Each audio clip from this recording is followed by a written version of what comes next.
গত পর্বে বা গত ক্লাসে আমরা কি জেনেছিলাম? শুধুমাত্র পাস্ট টেন্স কেন্দ্রিক একটি স্টোরি, ঠিক আছে? মানে পাস্ট টেন্স, প্রত্যেকটা সেন্টেন্সে কী ছিল? পাস্ট টেন্সে ছিল।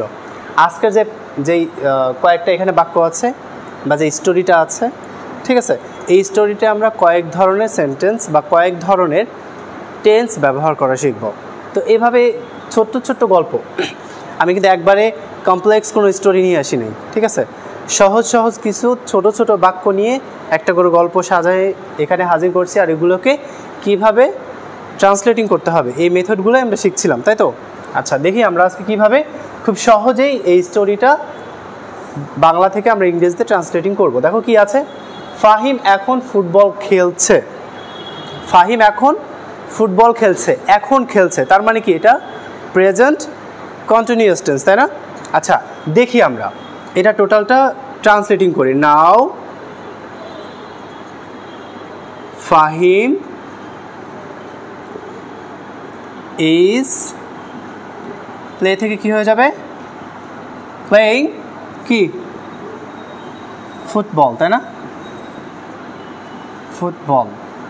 নাও এখন ফাহিম ইজ প্লেইং ফুটবল, মানে এখন অথবা ফাহিম এখন ফুটবল খেলছে, ঠিক আছে? যে প্লেইং মানে হচ্ছে চলমান, এখন খেলছে, ঠিক আছে? এটা ছিল প্রেজেন্ট কন্টিনিউয়াস টেন্স। তারপর কি আছে? গতকালও সে খেলেছিল এবং গোল করেছিল।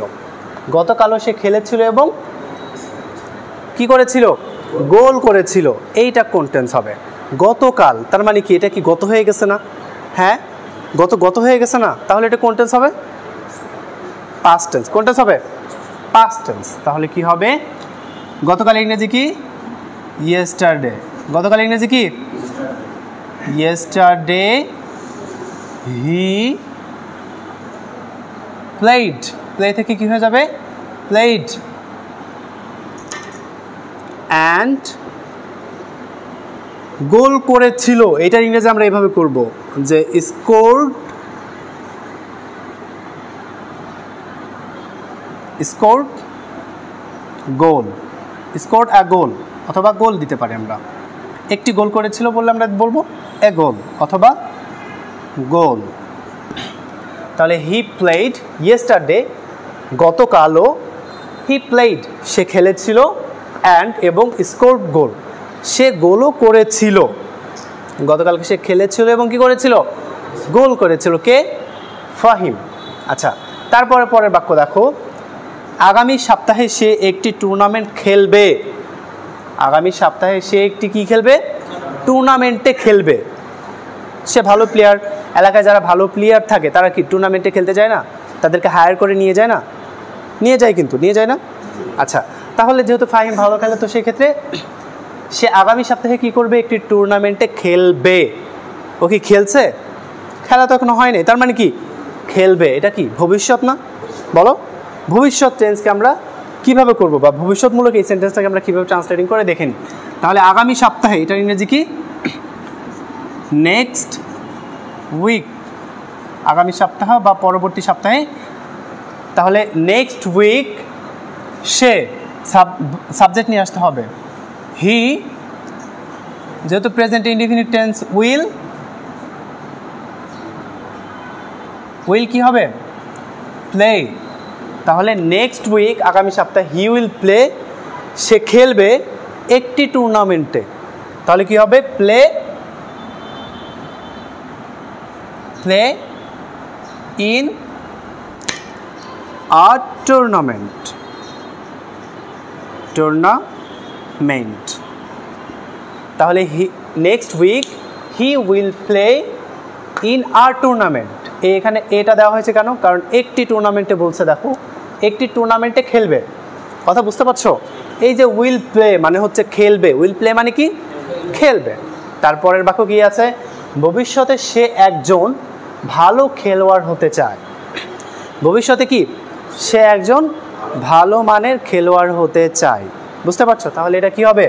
ভবিষ্যতে। এই যে ভবিষ্যতে, ভবিষ্যতে থাকলে আমরা এটা ট্রান্সলেটিং করবো এইভাবে যে in the future, in the future, in the future মানে কি? ভবিষ্যতে। সে, সে ইংরেজি কি? হি। তাহলে ভবিষ্যতে সে হি চায়, এই যে হতে চায়, চাই হচ্ছে ভার্ব, সাবজেক্ট তারপরে ভার্ব নিয়ে আসতে হবে। তাহলে হি যদি থার্ড পারসন সিঙ্গুলার নাম্বার হয়, ভার্বের সাথে কি যুক্ত হয়? এস অথবা ইএস। এই যে ওয়ান থেকে হয়ে যাবে কি ওয়ান্টস। ভবিষ্যতে সে কি ভালো খেলোয়াড় হতে চায়। In the future he wants to be a good কি প্লেয়ার। তাহলে ইন দ্য ফিউচার ভবিষ্যতে he wants to be a good player, ভবিষ্যতে সে একজন ভালো খেলোয়াড় হতে চায় বা ভালো মানের খেলোয়াড় হতে চায়। ঠিক আছে, তো দেখো প্রত্যেকটা বাক্যই কিন্তু আলাদা আলাদা সেন্টেন্স আমরা ট্রান্সলেটিং করেছি। প্রথমটা ছিল প্রেজেন্ট কন্টিনিউয়াস, তারপরেরটা ছিল কি পাস্ট ইনডিফিনিট টেন্স, তারপরেরটা কি ফিউচার ইনডিফিনিট টেন্সে করলাম, এরপরেরটা কি আছে প্রেজেন্ট ইনডিফিনিট টেন্সে করলাম। বোঝা গেছে? প্রেজেন্ট ইনডিফিনিট টেন্সে আমরা কি করলাম করে দিলাম। তো দেখো আমরা আগেই শুরুতেই অনেক বড় বড় গল্প, বড় বড় আর্টিকেল এগুলো ট্রান্সলেটিং করার দরকার নেই। আগে আমরা সহজভাবে একদম এবিসি শেখার মতো হাতে খড়ি দিয়ে শেখার চেষ্টা করব।